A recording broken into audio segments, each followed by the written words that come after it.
فلی submit کر لیں towards اللہ، یعنی اللہ جس چیز کا حکم دیتا ہے ہم اس چیز کو پکڑ لیں، اور جس چیز سے منع کرتا ہے اس چیز سے رک جائیں اور ویسے ہی کریں جیسے پاک پروردگار چاہتا ہے، یعنی جلوت اور خلوت میں ہم ایک ہی طرح کی پرسنالٹی ہوں اور اللہ کی منع کی ہوئی باتوں سے ہم رک جائیں، یعنی مختلف ٹوٹل سبمیشن ٹورڈز اللہ۔ اور اسی طریقے سے ہم اگر بات کریں روزہ اور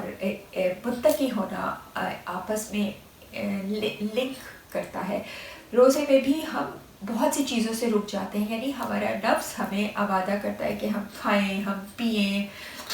اور ہم دنیاوی زندگی گزاریں، لیکن چونکہ پاک پروردگار نے ہم پہ روزہ فرض کیا گیا اور روزہ رکھنے کے طریقے بتائے گئے جس میں صبح سے لے کے شام تک کھانا پینا نہیں ہے، تو ہم اس پاک پروردگار کی بندگی کو اپناتے ہوئے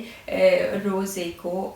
رکھتے ہیں، تو تاکہ ہم پاک پروردگار کی طرف سے ہمیں فلاح مل جائے، ہم متقی بن جائے۔ لیکن ہمارا نفس اس میں بہت کام کرتا ہے، اسی لیے کہتے ہیں کہ نفس کو ہمیں ٹیم کرنا ہے تاکہ اس کو صبر کرنا آئے، نفس کو ہمیں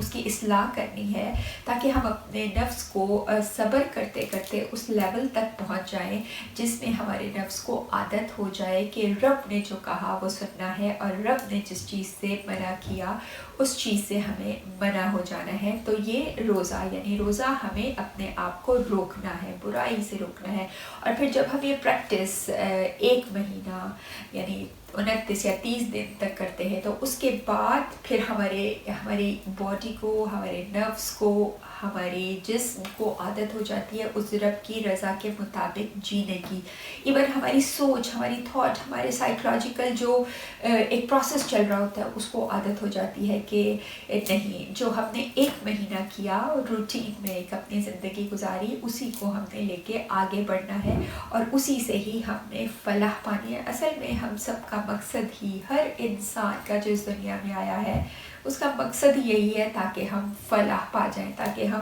کامیاب ہو جائیں، کیونکہ ہم اگر تدبر اور تفکر کریں تو ہمارا مقصد، ہمیں سوچنا ہے کہ اس دنیا میں آنے کا ہمارا مقصد ہے کیا۔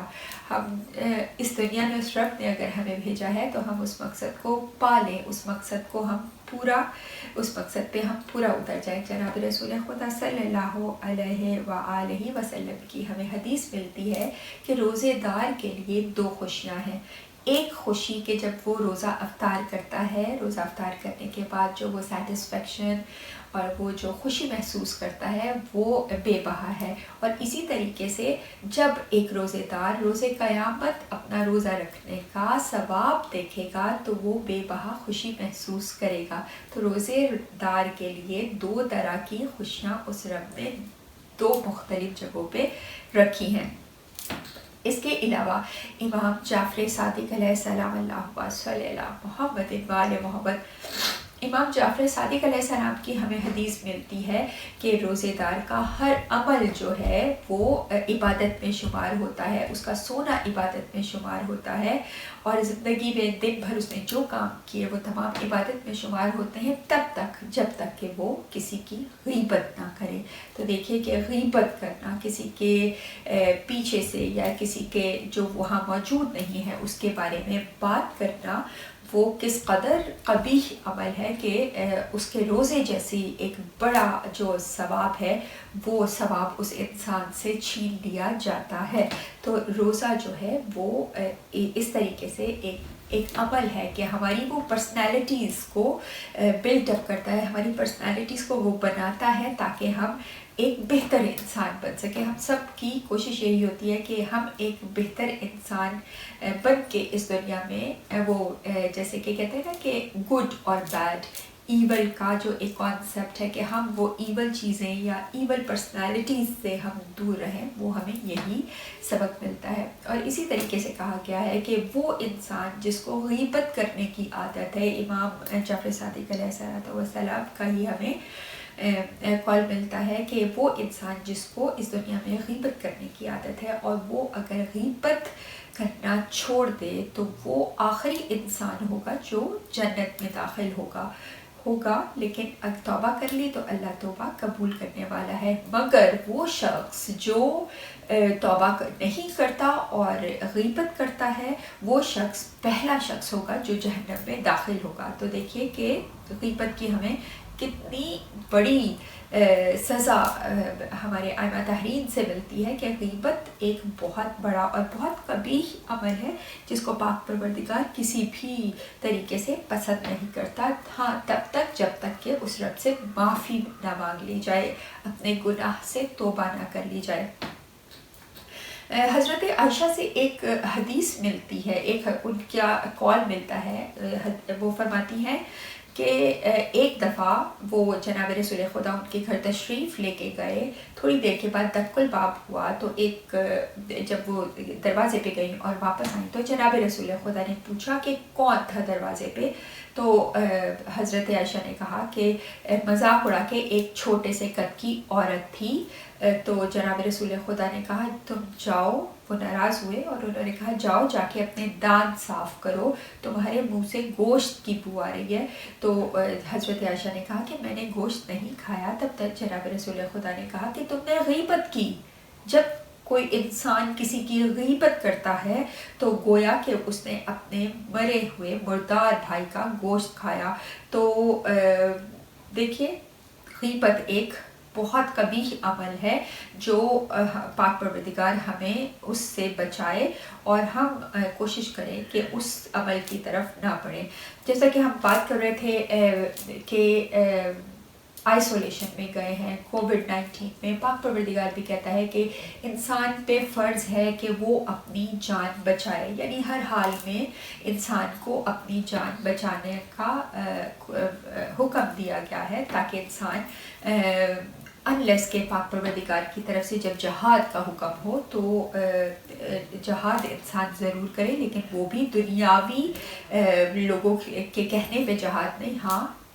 دنیاوی اگر ہم حساب سے بات کریں تو جہاد بالنفس ہے، لیکن اپنی جان بچانا انسان پہ فرض ہے۔ اسی لیے مختلف ملکوں کے لوگوں نے، گورنمنٹس نے یہ کہا کہ آپ لوگ اپنے گھروں میں رہیں، اپنے گھروں میں اپنی فیملیز کے ساتھ ٹائم گزاریں، باہر نہ نکلیں، کیونکہ یہ ہیومن ٹرانسمیشن ہے، ایک ٹرانسمٹ ہوتا ہے، ایک انسان کو اگر کووڈ-19 پازیٹیو ہے تو وہ دوسرے میں ٹرانسفر ہو جاتا ہے۔ تو ایسے میں اگر کسی کو باندھ کے گھر بٹھا دیا جائے یا ہمیں یہ احساس ہو کہ ہم باہر نہیں نکل سکتے تو کافی اریٹیٹنگ ہوتا ہے، لیکن یہ آئسولیشن آج کی بات نہیں۔ اگر ہم دیکھیں تو جناب یونس علیہ السلام کو بھی ایک طرح سے آئسولیشن میں تھے، مچھلی کے پیٹ میں تھے، اور تب انہوں نے وہاں پہ دعا مانگی اور پاک پروردگار نے جناب یونس علیہ السلام کی اس دعا کو قبول فرمایا اور ان کو اس مچھلی کے پیٹ سے آزاد کیا۔ اور اگر آج کے بھی ہم حالات میں دیکھیں تو کشمیر میں لاک ڈاؤن، مکمل لاک ڈاؤن کتنے مہینوں سے ہوا تھا لیکن کسی نے آواز بلند نہیں کی۔ تو یہ تمام جو حالات ہیں، یا لاک ڈاؤن ہے یا سیلف آئسولیشن، کوارنٹین میں ہم ہیں، تو ایسے میں ہم نے ہماری نہایت ہی قابل احترام بہن سیدہ قرۃ العین زیدی صاحبہ سے کانٹیکٹ کیا اور انہوں نے اپنے خیالات کا اظہار کیا جو ہم آپ کے ساتھ بھی شیئر کریں گے کہ ہم جب اس سیلف آئسولیشن میں رہ رہے ہیں، جب ہم یہ ایک احساس ہے کہ اگر ہم باہر نکلیں گے تو باہر موت ہے، غیر ضروری ہم نہیں کسی کے ساتھ ہاتھ نہیں ملا سکتے، کسی سے بات نہیں کر سکتے، گیدرنگ میں نہیں جا سکتے کہ ایک دوسرے سے یہ ہمیں ٹرانسفر ہو سکتا ہے۔ ایسے میں ہمارے کیا مینٹل ہیلتھ کے اوپر اثرات پڑیں گے، یا جو اہل بیت سے تمسک رکھے ہوئے ہیں یا ائمہ تحرین کے ساتھ جنہوں نے اپنا تعلق جوڑا ہوا ہے، وہ ان کے پاس دعاؤں کا خزینہ ہے۔ امام جعفر صادق علیہ السلام کی ہمیں بہت سی احادیث ملتی ہیں کہ دعا ایسی ہے جو ہر مشکل کو ٹال دیتی ہے۔ تو جب ہم یہاں سے اس حالات سے نکلتے ہیں تو کیا ہماری مینٹل ہیلتھ جو ہے وہ برقرار رہے گی، یا ہم اس مینٹل ہیلتھ کا شکار ہو جائیں گے، یا ہم اور بھی زیادہ اسپریچولی اپلفٹ ہو کے اس کوارنٹین سے نکلیں گے۔ تو ہماری بہن نے نہایت ہی، میں ان کی شکر گزار ہوں جنہوں نے اپنا وقت نکالا اور ہمارے ساتھ اس امپورٹنٹ ترین سوال کا، کیونکہ آئی ایم شیور ناظرین کہ میرے ساتھ آپ کا بھی آپ کے ذہن میں یہ بات ضرور ہوگی، بلکہ بہت سے نان مسلمس بھی اسی بات پہ پریشان ہیں اور ڈبیٹ کر رہے ہیں کہ آلریڈی گھروں میں رہنے کی وجہ سے بہت سے مسائل کا لوگ شکار ہو رہے ہیں، اور بچے الگ فرسٹریٹڈ ہو رہے ہیں، میاں بیوی میں الگ جھگڑے ہو رہے ہیں، تو آلریڈی وہ ایک فیز، ایک ٹروما سے گزر رہے ہیں۔ لیکن جب یہ ہٹتا ہے ٹروما، یا ہم اس فیز سے باہر نکلتے ہیں، تو ہماری مینٹل ہیلتھ اس سے کس حد تک افیکٹ ہوگی، بس اسی کے لیے ہم اپنی بہن کا کلپ آپ کے ساتھ شیئر کریں گے۔ اعوذ باللہ من الشیطان اللعین الرجیم، بسم اللہ الرحمن الرحیم، رب اشرح لی صدری ویسر لی امری واحلل عقدۃ من لسانی یفقہوا قولی۔ السلام علیکم ورحمۃ اللہ وبرکاتہ۔ سب سے پہلے تو ہم بہت ممنون ہیں اپنی خواہر ہنا کے، جنہوں نے ہمیں ہدایت ٹی وی کے توسط سے یہ موقع فراہم کیا۔ اسی کے ساتھ ساتھ ماہ رمضان کی بہت بہت مبارکباد پیش کرتے ہیں کہ پروردگار عالم کی اس رحمتوں برکتوں والا مہینہ ہم سب کے لیے باعث لطف و کرم و عنایت ثابت ہو۔ آج اس لاک ڈاؤن کی حالت پر روشنی ڈالیں گے کہ آیا یہ ہمارے لیے رحمت ہے، برکت ہے، یا پھر کوئی زحمت اور پریشانی کا سبب ہے۔ آج اگر غور کریں تو پوری دنیا اس لاک ڈاؤن کی لپیٹ میں، ہر انسان اس سے متاثر نظر آتا ہے، پھر چاہے وہ کسی قوم، کسی قبیلے، کسی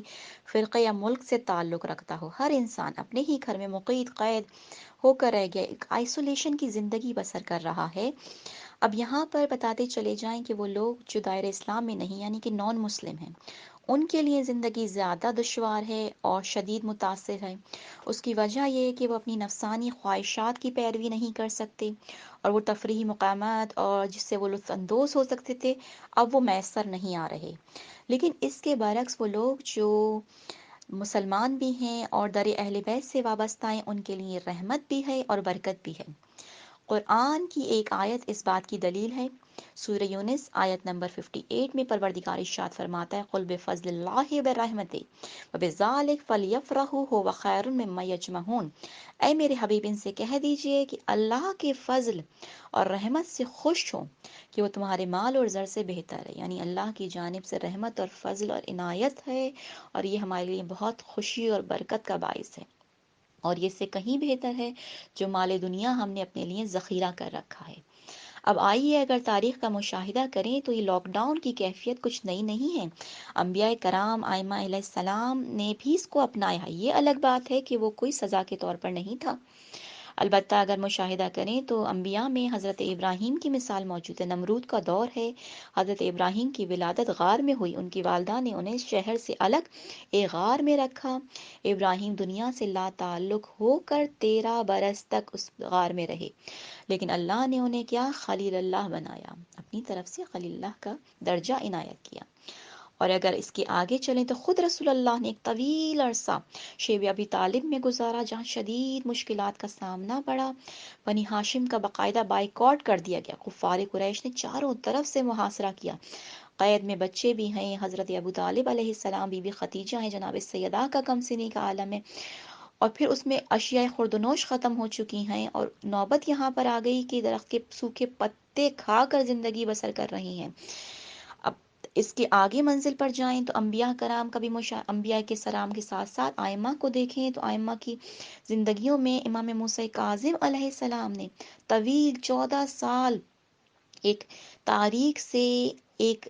تنگ سے زندان میں اپنی زندگی کو بسر کیا ہے۔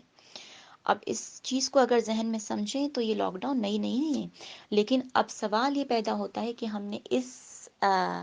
قید میں اور اس لاک ڈاؤن کی کیفیت میں اپنی زندگی کو کیسے گزارنا ہے،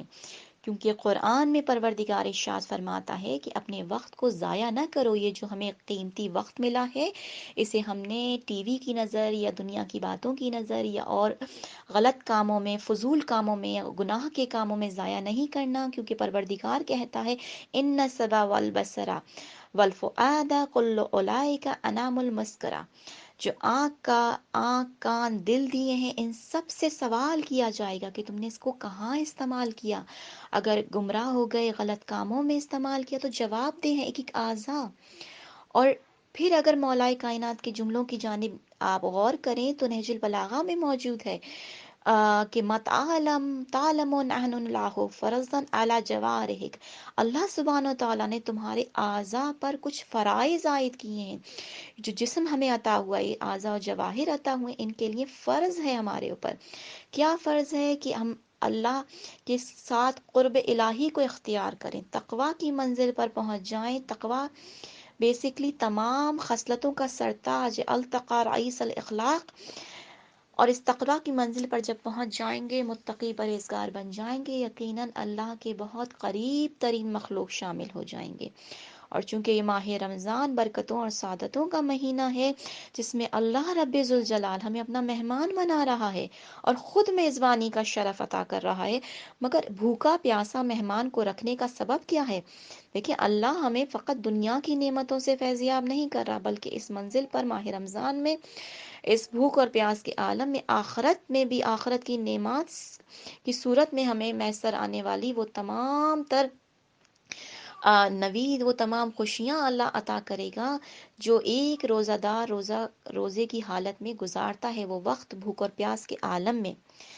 کیونکہ آج خواہر نے کہا کہ ہم اس پہ بھی حوالے سے گزارش کریں کہ اب جو قید کی حالت میں ہم زندگی بسر کر رہے ہیں، پہلے تو اپنے اعضاء کی حفاظت کرنی ہے، اس وقت کو ضائع نہیں کرنا، اسے غنیمت جاننا، اسے سمجھنا ہے کہ ایک سنہرا موقع ہے، گولڈن اپارچونٹی ہے. اور یہاں بتاتے چلے جائیں، روحانیت کو قوی کرنے کے لیے 2 چیزیں آج بتا رہے ہیں. اس کو پروردگار ہمیں اس پر عمل پیرا ہونے کی توفیق عطا فرمائے. کیونکہ امام جعفر صادق علیہ السلام ارشاد فرماتے ہیں کہ ہم ماشاءاللہ ہم سب نماز پنجگانہ ادا کرتے ہیں، لیکن مولا فرماتے ہیں جب کوئی بندہ خدا، کوئی کنیز اولاً وقت، کیونکہ آج ہمارے پاس یہ موقع فراہم ہے. اگر گزشتہ ماضی میں ہم اپنے امور خانہ داری میں اور اپنے جاب کے سلسلے میں مصروف تھے، آج ہم گھر پر رہ کر اول وقت نماز کو ادا کر سکتے ہیں. اور نماز بلندی پر جا کر پکارتی ہے، عرش الہی پر ندا دیتی ہے کہ اس شخص نے پروردگار جس طرح اولاً وقت مجھے ادا کیا، اب تو اس کی حفاظت کر، اس نے میری حفاظت کری.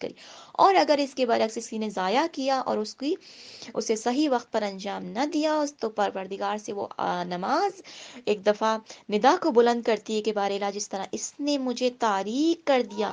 تو پروردگار اس شخص کو ضائع کر دے. کتنی بڑی بات ہے، آج ہمارے لیے سعادت کے لمحات موجود ہیں. اس سے خدارہ اسے اپنے دامن میں سمیٹی. اور پھر علماء کرام کا بیان ملتا ہے کہ ایک شخص نے آ کر پوچھا کہ میری زندگی کے 3 تالے ہیں، ان میں سے روزی کا مسئلہ ہے، شادی کا مسئلہ ہے اور خاتمہ بخیر چاہتا ہوں. تینوں تالوں کی صرف ایک چابی ہے. انہوں نے کہا ایک چابی کیا ہے؟ کہ اولین وقت نماز پڑھو. اسے کہا جاتا ہے یہ سپر کی ہے، کیونکہ ہم جس معصوم آئمہ علیہ السلام کے ماننے والے، وہ نماز کو اولین وقت قائم کیا کرتے تھے، ادا نہیں کرتے تھے، قائم کیا کرتے تھے. نماز راز و نیاز، اللہ سے گفتگو کا نام ہے، اللہ سے قرب الہی اختیار کرنے کا نام ہے. خدا را اس چیز کو سمجھی. اور دوسرے اسی کے ساتھ ساتھ ایک اور بہترین چیز آج ہم اس کو اپنی زندگیوں میں شامل کریں. سورہ انبیاء کی آیت نمبر 87 ہے. جب کوئی شخص اس کا ورد کرتا ہے تو اللہ اس کے گناہوں سے حفاظت کرتا ہے، اس کے نفس کو پاکیزہ کر دیتا ہے. علماء کرام کہتے ہیں 3000 بار اس کو زبان پر جاری کرتے، اٹھتے بیٹھتے، اس سے نفس قوی ہو جاتا ہے. اور کہا جاتا ہے مغرب عشاء کے درمیان نماز صبح کے بعد اس کا ورد کریے. کیا بہترین عمل! اسے حضرت یونس نے اپنی زبان پر جاری کیا جب مچھلی کے پیٹ میں، لا الہ الا انت سبحانک انی کنت من الظالمین، یعنی پروردگار تو تیرے سوا، تیری ذات ہر عیب سے پاک ہے، یقیناً اگر میں تسبیح نہ کرتا تو میں ظالم میں شمار ہو جاتا. یہ ورد اتنا مجرب ترین ہے کہ اس کا اگر ورد ہماری زبان پہ جاری ہو تو یقیناً کہتے ہیں نورانیت قلب اور حجابات دل عطا ہو جائے گا، اور اس کا اتنا مؤثر اثر ہوگا ہماری زندگیوں پر انشاءاللہ تعالی کہ پروردگار بس دعا ہے کہ ہماری زندگیوں میں آسانیاں عطا فرمائے اور امام کے استخاصے کو بلند کریں. تو ہم سب مولا کے امان و انصار میں شامل ہوتے ہوئے، لبیک کہتے ہوئے مولا کے لشکر میں مددگاروں میں شامل ہو جائیں. والسلام علیکم ورحمۃ اللہ وبرکاتہ. جزاک اللہ سسٹر قرۃ العین. تو ناظرین، یہ تھی ہماری خواہر سیدہ قرۃ العین زیدی صاحبہ، جنہوں نے نہایت ہی عمدہ انداز سے، بہترین انداز سے کہ ہم کس طریقے سے اس آئسولیشن کو، اس کوارنٹین کو گزار سکتے ہیں، یہ پاک پروردگار کی طرف سے ہمیں ایک ہدیہ، ایک عطیہ، ایک بلیسنگس ہے اس پاک پروردگار کی کہ ہم اپنے اس وقت کو ضائع کیے بغیر بہترین انداز میں گزار سکتے ہیں۔ اور اب جیسے رمضان ہے تو رمضان میں ہم اب ہمیں کرنے کو کچھ بھی نہیں، ایسے سچ کچھ ہم ایکسٹرا کام نہیں کر رہے، جابس پہ بھی بن کے نہیں جا رہے، تو ہم اپنے رب سے جتنا ہو سکے کنیکٹ ہوں، اور کنیکٹ بھی سمجھ کے، جیسے ہم قرآن پاک الحمدللہ پڑھتے ہیں اور قرآن پاک عربی میں ہے، اور عربی کا ہمیں چونکہ مطلب نہیں آتا، لیکن ہم اگر قرآن پاک عربی میں پڑھتے ہیں اس کا ہمیں بے بہا ثواب ملتا ہے۔ اب ہمارے پاس ٹائم ہے کہ اگر ہم اس کا ترجمہ انگلش، اردو، پرشین، ہر لینگویج میں قرآن پاک کا ترجمہ موجود ہے، تو ہم اسی زبان میں، جو ہماری زبان ہے عربی کے ساتھ ساتھ اس ترجمے کو بھی پڑھیں تو وہ ہم بہتر طریقے سے اس کو سمجھ سکتے ہیں۔ اور بے شک ہر کام جو بھی ہم کر رہے ہیں وہ ہم اس نیت سے کریں کہ ہم اس سے کچھ نہ کچھ حاصل کریں، ہماری زندگیوں میں کچھ نہ کچھ اس سے امپروومنٹ پیدا ہو، تبھی اس کام کرنے کا مزہ ہے۔ جیسے کہ ابھی ہماری بہن قرۃ العین زیدی صاحبہ نے ماشاءاللہ بہت اچھے پوائنٹ اور بہت اچھی چیزیں ہمیں بتائیں، ریز کی، جیسے کہ یہ کوارنٹین کا ٹائم، یا یہ ایک طرح سے ایگزائل کا آپ کہہ لیں، ایگزائل ان دا سینس میں کہہ رہی ہوں کہ جیسے پاسٹ میں ہمارے انبیاء انہیں گھروں کو چھوڑنا پڑا، اپنے ملکوں کو چھوڑنا پڑا اور وہ در بدر ہوئے، اس طریقے سے ہم اس سچویشن سے نہیں گزر رہے، ہم اپنے گھروں کے اندر مقید ہو کر رہ گئے ہیں، ہمیں باہر نہیں نکل سکتے کیونکہ ہمیں جانوں کا خطرہ ہے۔ ایسے میں یہ اس سچویشن سے، جیسے کہ ہماری بہن قرۃ العین نے کہا کہ جناب رسول خدا کو شیب ابی طالب میں رہنا پڑا، اس طریقے سے جناب یونس کو مچھلی کے پیٹ میں رہنا پڑا، اور جناب موسیٰ علیہ السلام کو تنہا اس موزس باسکٹ میں ان کی والدہ کو ڈالنا پڑا، رب کی مرضی ہے۔ اور اسی طریقے سے اب جو ہم اب گھروں میں موجود ہیں تو یہ بھی رضائے خداوندی ہے، اور ہمیں اس کو رضائے خداوندی سمجھتے ہوئے اپنے اندر امپروومنٹ پیدا کرنے کی ضرورت ہے۔ وہ چیزیں جو ہم صرف for the sake of doing کر رہے ہیں، کرتے چلے آ رہے ہیں، اپنی اسلامک چیزیں، اپنی اخلاقیات اور مختلف چیزیں جو ہم ایک روٹین میں عادتاً کر رہے ہیں، اس کو ہم اگر سمجھ کے کریں گے تو وہ چیز ہمیں زیادہ بہتر سمجھ میں آئے گی۔ اور ہماری بہن نے ایک بہت اچھا عمل جو بتایا، جو جب حضرت یونس علیہ السلام مچھلی کے پیٹ میں گئے تو تب انہوں نے یہ دعا وہاں پہ پڑھی تھی، لا الہ الا انت سبحانک انی کنت من الظالمین۔ تو ہم زیادہ سے زیادہ اپنی روٹین بنا لیں کہ اس کا ورد کرتے رہیں، تو اس سے پاک پروردگار ہمارے گناہوں کو بھی بخشتا ہے اور اپنی بلیسنگز بھی ہم پہ کرتا ہے۔ اس کے علاوہ جس قدر ممکن ہو ہم استغفار کی تسبیح پڑھیں، استغفر اللہ ربی و اتوب الیہ۔ تو اس سے، کیونکہ استغفار لوگ یہ سمجھتے ہیں کہ اگر کسی نے کوئی گناہ کیا، ہم تو خیر خطا کار گناہ گار لوگ ہیں، ہم نے تو بے پناہ دنیا میں گناہ کیے ہوتے ہیں، لیکن کانسیپٹ یہ ہے کہ ہم مطلب گناہ گار لوگوں کے لیے استغفار ہے، نہیں، استغفار کرنا ایک عبادت ہے، اور اگر ہم استغفار کی جس قدر تسبیح ممکن ہو سکے وہ کریں تو اس کا اتنا ہمیں ثواب ملتا ہے۔ اسی طریقے سے اگر ہم درود پڑھیں، محمد و آل محمد، اللہم صلی علی محمد و آل محمد، ان پہ درود و سلام بھیجیں، اس کا ہمیں ثواب ملتا ہے۔ جیسے ہم ڈھونڈتے ہیں کہ ہم کیا ورد کریں، ہم کیا ایسا عمل کریں، یا ہم کون سی تسبیح پڑھتے رہیں جس سے گھروں میں خیر و برکت ہو، ہماری نسلوں میں خیر و برکت ہو، اور ہم سیدھے راستے پہ، صراط مستقیم پہ رہیں۔ تو یہ ہمارے پاس بے بہا عمل ہیں جن کو ہم کرتے ہوئے اپنی زندگی کو مزید بہتر بنا سکتے ہیں۔ تو وہی بات کہ رمضان جو ہے یہ اس پروردگار کی طرف سے، یہ روزے جو ہیں یہ فقط خالی پیٹ رہنے اور بھوکا پیاسا رہنے کا نام نہیں، بلکہ ہمیں اپنے رب سے قربت کا احساس دلاتا ہے۔ اور بس صرف سوچنا یہاں پہ یہ ہے کہ ہم یہ کیوں کہتے ہیں کہ ہمیں ایک اسپیشل سا رمضان کے لیے تیار ہونا ہے، یعنی تیار ان دا سینس کہ ہمیں وہ کام نہیں کرنے۔ اگر ہم عام دنوں میں وہ کام انجام دے سکتے ہیں، یعنی ہم کیوں اس نہج پہ پہنچ گئے ہیں کہ ہم عام دنوں میں ان اعمال کو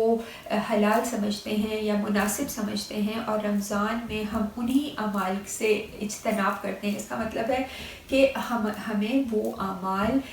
رمضان کے علاوہ مہینوں میں بھی انجام نہیں دینے چاہیے جو کہ ہم رمضان میں انجام نہیں دیتے، کیونکہ وہی بات ہے کہ ہم جیسے ابھی بات کر رہے تھے کہ متقی اور پرہیزگار، یہ تقویٰ کیا ہے کہ ہم یہ سوچیں کہ جلوت اور خلوت میں ہمارا رب ہمیں دیکھ رہا ہے اور ہمیں جلوت اور خلوت میں ایک جیسا ہونا ہے۔ تو پھر ہمیں رمضان اور رمضان کے علاوہ باقی دنوں میں ایک جیسا کیوں نہیں، یعنی ان دا سینس کہ ہمیں وہی پرسنالٹیز جو ہماری رمضان میں ہیں وہی پرسنالٹی رمضان کے بعد بھی ہونی چاہیے، تبھی اس کا مطلب ہے کہ رمضان کے یا روزوں میں کی گئی عبادات کے ہم پہ اثرات ہوئے ہیں۔ تو یہ ایک میسج تھا۔ اور دوسرا یہ کہ ہم صرف جب بھی ہم روزہ رکھ رہے ہیں تو روزے میں ہم بہت سی چیزیں ہم اپنے انشاءاللہ پروگرامز میں ڈسکس بھی کرتے رہیں گے، جیسا کہ ابھی ہم نے بات کی کہ ہمیں کس طریقے سے متقی ہونا ہے، کس طریقے سے پرہیزگار ہونا ہے، کس طریقے سے صبر کرنا ہے، کیونکہ صبر کا تعلق تقوی سے بہت گہرا ہے۔ اگر ہم صبر کر کے روزے میں کچھ کھا پی نہیں رہے تو اس کا مطلب ہے ہم تقوی کے قریب پہنچنے کی کوشش کر رہے ہیں۔ تو ایسے میں صبر، اور ویسے بھی کہتے ہیں ان اللہ مع صابرین، اللہ بے شک صبر کرنے والوں کے ساتھ ہے، کیونکہ ہم جب صبر کرتے ہیں تو ہم یہ سوچتے ہیں کہ یہ کام بہت مشکل ہے، لیکن جب آپ صبر کر کے اس چیز کو برداشت کر لیتے ہو، جیسے اب ہماری بھوک پیاس ہے، گرمیوں میں اب تو خیر پھر کچھ بہتر موسم ہے، لیکن جو بہت زیادہ جون جولائی کے روزے رکھے جاتے ہیں، اور ابھی پاکستان میں تو بہت ہی ابھی گرمی سٹارٹ ہو گئی تو وہاں کے روزے جو ہیں وہ سخت ہیں، تو ایسے میں ہم جب وہ روزے کا پورا دن صبر کر سکتے ہیں تو ہم بہت سی چیزوں میں صبر کر کے اپنے آپ میں بہتری پیدا کر سکتے ہیں۔ بس وہی ہے کہ ہمیں اپنے اوپر اتنا کام کرنا ہے، بجائے اس کے کہ ہم دوسروں کے بارے میں نکتہ چینی کریں یا دوسروں کے بارے میں طنز کریں یا دوسروں کے بارے میں ہم ان کی نیگیٹو چیزوں کو تلاش کرنے کی کوشش کریں۔ اگر ہم اسی پہ کام کر لیں کہ ہمیں تو بہت زیادہ امپروومنٹ کی ضرورت ہے، بہت سی چیزیں ایسی ہیں کہ وہ ہمیں ٹھیک کرنی ہے، اپنی عادات ٹھیک کرنی ہے، اپنی نماز کی ٹائمنگ ٹھیک کرنی ہے، جیسے کہ ہماری بہن قرۃ اللہ نے بھی کہا کہ اول وقت نماز ہر مشکل کے آسانی کے لیے ایک کی ہے، ایک میجک کی ہے کہ آپ کو کوئی بھی مشکل ہے اول وقت نماز پڑھیں تو وہ مشکل آسان ہو جائے گی، ائمہ طاہرین سے توسل کریں تو وہ مشکل آسان ہو جائے گی۔ تو الحمدللہ ہمارے پاس وہ ہستیاں موجود ہیں جو ہمیں ایک احساس ہوتا ہے کہ کوئی نہ کوئی اس رب کی طرف سے عطا کی ہوئی ہمارے پاس نعمتیں اہل بیت کی صورت میں ہیں، جو ہمیں تعلیمات دیتی ہیں، جو ہمارے لیے زندگی میں رول ماڈل ہیں، اور ان کی کہی گئی تعلیمات میں یا بتائی گئی تعلیمات پہ اگر ہم عمل کرتے ہیں تو ہم کافی حد تک صحیح انسان بننے کی کوشش کرتے ہیں۔ وہ کہتے ہیں کہ اگر ہم سے کسی کا بھلا نہیں ہوتا تو ہم اس کا برا بھی نہ سوچیں، بہتر یہی ہے، اور یہی انسانیت بھی یہی ہے کہ کوشش ہماری یہی ہوتی ہے کہ ہم کسی کا بھلا کرتے چلیں۔ رمضان کا بھی، روزوں کا بھی یہی مقصد ہے۔ جب ہم کسی کے بارے میں، ہم جب اپنے کھانے پینے کے بارے میں سوچتے ہیں تو ہمیں یہ بھی سوچنا چاہیے کہ جب ہم پورا دن بھوکے رہنے کے بعد شام میں افطار کر رہے ہیں تو ہمیں وہ کتنی سچی خوشی مل رہی ہے۔ تو ایسے میں وہ لوگ جو دن بھر مزدوری کرتے ہیں اور رات کو 2 وقت کی روٹی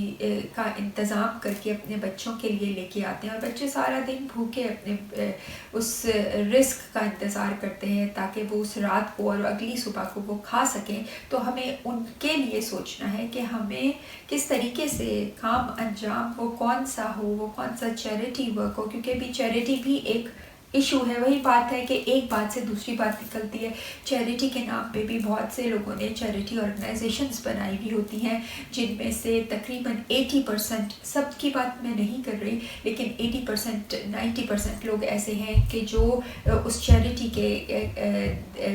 ریز کیے ہوئے پیسے کو اپنے فیملی میں یا اپنے اوپر استعمال کرتے ہیں، یعنی حقدار کو حق نہیں پہنچتا،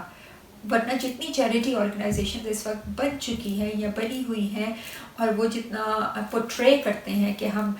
لوگوں کے لیے کام کر رہے ہیں، تو اس کا مطلب ہے اس وقت تک تو کوئی بھوکا رہنا ہی نہیں چاہیے، اس وقت تو کوئی غریب رہنا ہی نہیں چاہیے، یعنی ان کی غربت ختم ہو جانی چاہیے. غریب تو اللہ میں ان کو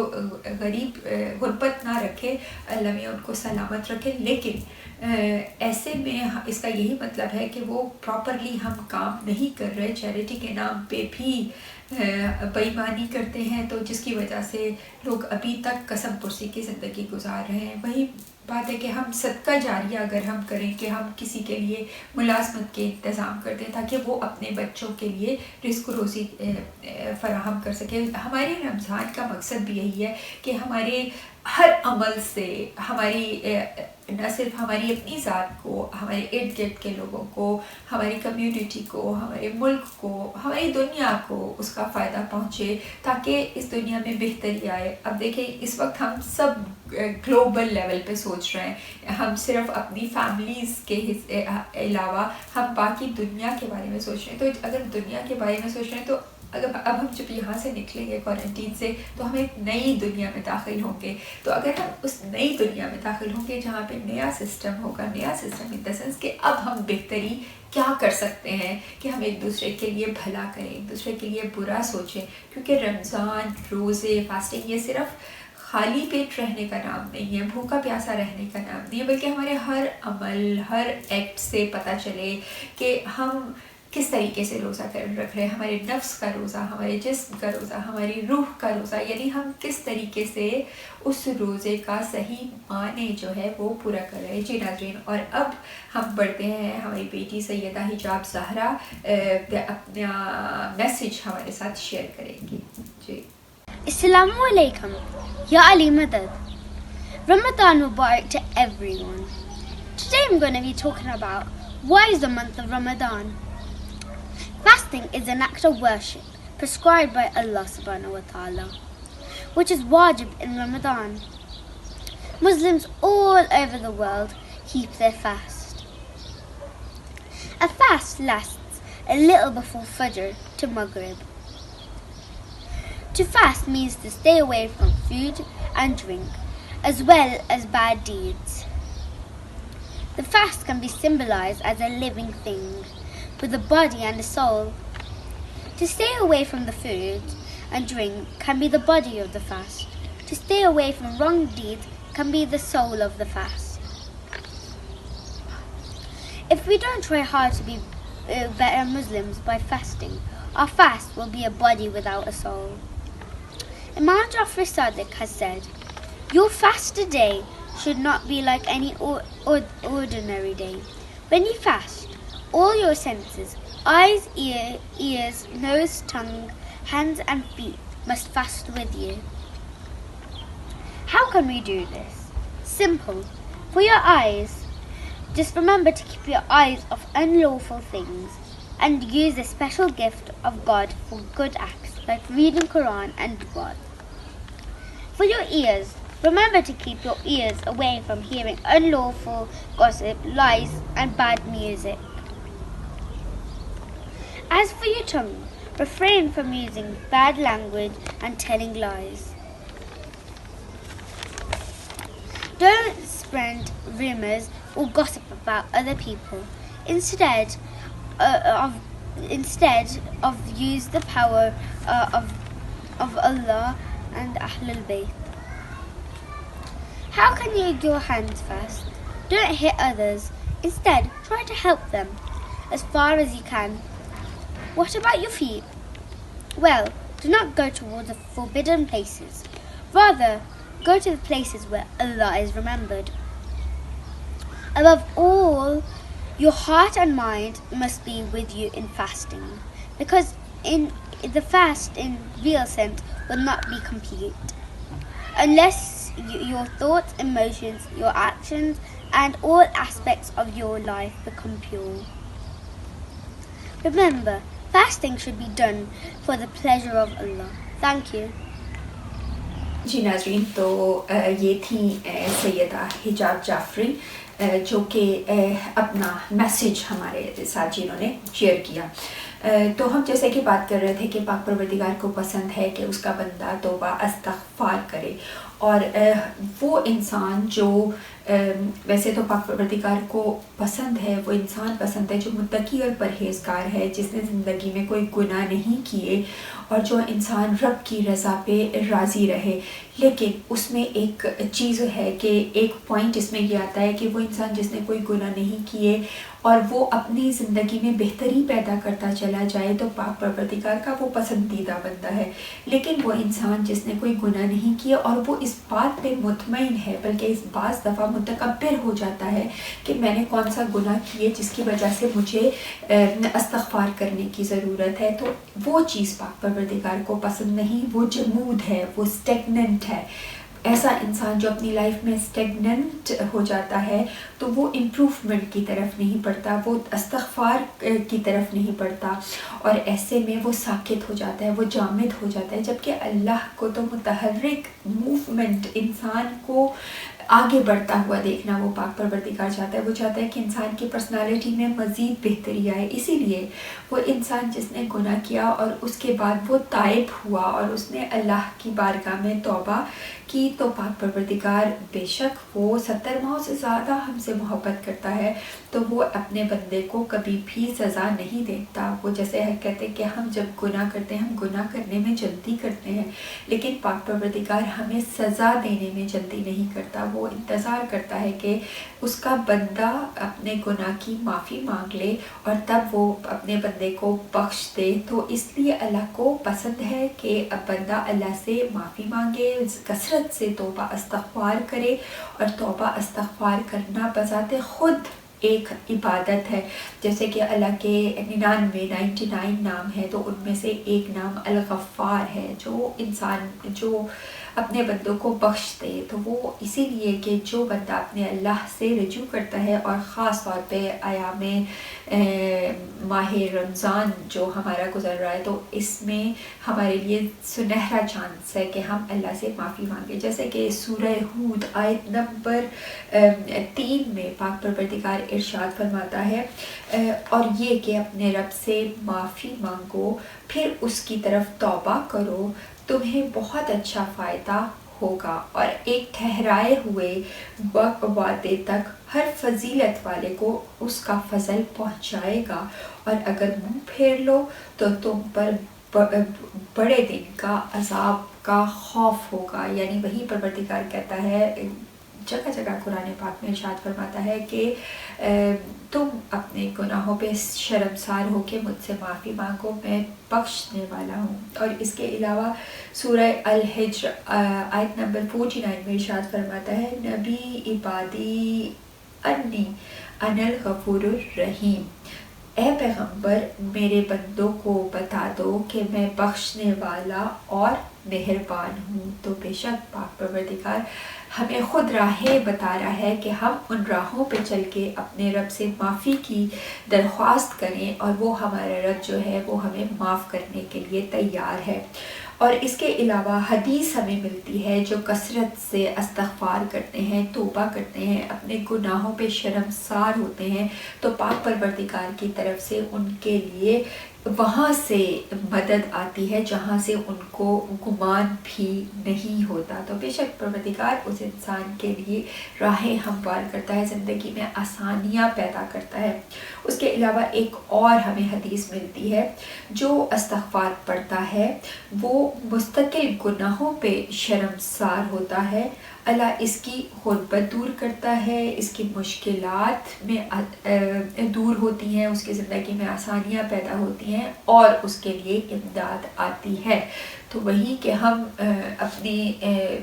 کتنی نافرمانیاں ہیں جو اپنے رب کی کرتے ہیں، کتنے گناہ ہیں جو دن میں صبح سے شام تک ہم سے سرزد ہو جاتے ہیں، اور بعض ایسی غلطیاں اور کوتاہیاں ہیں کہ جن کو ہم غلط سمجھتے بھی نہیں ہیں، اس کی خود ہی جسٹیفیکیشن دے دیتے ہیں کہ یہ وجہ تھی اس لیے ہم نے یہ کام کیا، لیکن وہی کہ ہماری توجیح دینا اس رب کے آگے کوئی معنی نہیں رکھتا۔ وہ رب جانتا ہے کہ کس کے اعمال برے ہیں یا کس کے اعمال اچھے ہیں، یا کس بات پہ ہماری پکڑ ہو سکتی ہے یا کس بات پہ ہماری بخشش ہو سکتی ہے۔ کوئی ایک چھوٹا سا عمل بھی ہمارے زندگی بھر کے کیے ہوئے نیکیوں کو، اچھائیوں کو، اچھے کاموں کو وہ برا عمل ہمارا ختم کر سکتا ہے۔ اور اسی طریقے سے ہمارا کوئی ایک اچھا عمل ہماری رب کے سامنے ہمارے لیے ایک بہترین عمل بن کے سامنے آتا ہے، اور وہ ہمیں رب ہمارا معاف کرتا ہے۔ تو اسی لیے کثرت سے ہمیں توبہ استغفار کرنا چاہیے، جس کے لیے کہا جاتا ہے کہ استغفر اللہ الذی لا الہ الا هو الحی القیوم واتوب الیہ، یہ ہمیں کثرت سے پڑھنا چاہیے۔ ویسے بھی استغفر اللہ ربی واتوب الیہ کی 100 دفعہ تکرار ہمیں کرتے رہنا چاہیے، جس قدر ممکن ہو سکے۔ رمضان کے ان ایام میں ہمیں توبہ استغفار کرتے رہنا چاہیے تاکہ ہمیں ہمارے رب کی رضا حاصل ہو سکے، ہمارے رب کے بندوں کی رضا حاصل ہو سکے، کیونکہ ہمیں نہیں پتہ ہمارا کوئی ایک جملہ، ہمارا کوئی ایک عمل کسی کا دل دکھا دیتا ہے، اور پھر وہ ایک کہتے ہیں کہ اگر شیشے میں بال آ جائے تو وہ بال کبھی بھی دور نہیں ہوتا۔ اسی طریقے سے زبان سے نکلے ہوئے الفاظ دوسرے کے دلوں کو ہم سے دور کر دیتے ہیں، اور وہ جتنی مرضی پھر انسان کوشش کر لے، بہت کم ایسا ہوتا ہے کہ وہ انسان کے دلوں کی میل جو ہے وہ صاف ہو سکے۔ تو اسی لیے ہمیں بھی بولتے ہوئے یہ کوشش کرنی چاہیے، کیونکہ انسان سیکھتا ہے اس دنیا میں، لوگوں سے سیکھتا ہے، حالات سے سیکھتا ہے، واقعات سے گزرنے کے بعد سیکھتا ہے کہ نہیں، شاید ہمیں یہ بات نہیں کہنی چاہیے تھی کہ جس سے دوسرے کو ناپسند ہو یا جس سے دوسرے کی دل آزاری ہوئی ہو۔ تو اسی لیے کہا جاتا ہے کہ اس استغفار کے بارے میں، جیسا کہ ہم بات کر رہے ہیں کہ حالت روزہ میں جیسے کہ سو جانا عبادت ہے، سانس لینا عبادت ہے، اور اسی طریقے سے استغفار کرتے رہنا بھی ایک بہت بڑی عبادت ہے۔ اور کثرت سے ہمیں اپنے گناہوں کو تسلیم کرتے ہوئے کثرت سے ہمیں توبہ استغفار کرنا چاہیے، کہ جیسے یا سریع الرضا، وہ پروردگار ہم سے بہت جلدی راضی ہونے والا ہے، مگر ہمارے دل میں ایک جذبہ ایمان ہی ہونا چاہیے، ہمیں اپنے اوپر ندامت ہونی چاہیے۔ تو جس سے پھر جب ہم کثرت سے استغفار کرتے ہیں تو وہ ہمارے اپنے لیے، دیکھیں پاک پروردگار کتنا رحیم ہے، کتنا کریم ہے، اس میں بھی استغفار کرنے میں بھی ہمارے ہی فوائد ہیں، جیسے کہ ہمیں سچی خوشیاں ملتی ہیں۔ جو انسان، ہم کہتے ہیں کہ ہم ویسے تو بظاہر زبان سے یا ہمارے چہروں پہ تو ہم خوشیاں لے کے آئے ہیں، لیکن انٹرنلی ہم کہیں اچھا فیل نہیں کر رہے، لیکن جب ہم کثرت سے استغفار کرتے ہیں تو ہمیں دلی سکون ملتا ہے، یعنی سچی خوشیاں ملتی ہیں، پریشانیوں سے نجات ملتی ہے۔ جیسا کہ ابھی میں آپ کے سامنے حدیث بھی رکھی کہ جو کثرت سے استغفار کرتا ہے تو اس کی پریشانیاں بھی دور ہوتی ہیں، دعائیں قبول ہوتی ہیں۔ ہم کہتے ہیں کہ ہماری دعائیں جو ہیں وہ قبول نہیں ہو رہی، تو وہ ہمارے گناہ ہیں جو ہماری دعا کے راستے میں آ جاتے ہیں، جس کی وجہ سے ہماری دعائیں قبول نہیں ہوتی۔ لیکن جب ہم استغفار پڑھتے ہیں تو وہ دعائیں ہماری مستجاب ہونا شروع ہو جاتی ہیں۔ پھر ہم ڈپریشن، اسپیشلی UK میں ڈپریشن کا کتنا زیادہ پھیلا ہوا ہے ڈپریشن، تو ایسے میں ڈپریشن دور ہوتا ہے جب ہم استغفار کرتے ہیں، ہمارا کنیکشن اپنے رب کی طرف بڑھتا چلا جاتا ہے، اور ایسے میں ہمارا جو ایک پریشانیاں دنیاوی ہیں ان سے ہمارا تعلق دور ہوتا چلا جاتا ہے، رزق روزی کے دروازے کھلتے ہیں۔ جیسے مولا نے بھی فرمایا، ہمارے حضور نے فرمایا کہ تمہیں پتہ بھی نہیں ہوگا کہ کہاں سے تمہارے لیے رزق کا دروازہ کھلا ہوگا، تمہیں پتہ بھی نہیں ہوگا کہاں سے تمہارے لیے رزق آ جائے گا۔ جیسے وہ پتھر میں ایک کیڑا ہے، وہ پاک پروردگار اس پتھر کے اس کیڑے کو رزق فراہم کرتا ہے، تو ہم تو پھر اس کی اشرف مخلوق ہیں۔ تو استغفار کریں گے تو ہمارے رزق روزی میں اضافہ ہوگا، اللہ جو ہے وہ علم کے دروازے کھول دے گا، کیونکہ ہم بار بار یہی دعا کرتے ہیں کہ پروردگار ہمارے علم میں اضافہ کر، کیونکہ علم ہے جو انسان کو جہالت سے نکالتا ہے۔ جیسے جیسے علم کی روشنی انسان کے اندر آتی ہے، انسان جاہل یا جہالت یا جہل سے نکلتا ہے۔ تو ایسے میں، اور علم ویسے بھی اہل بیت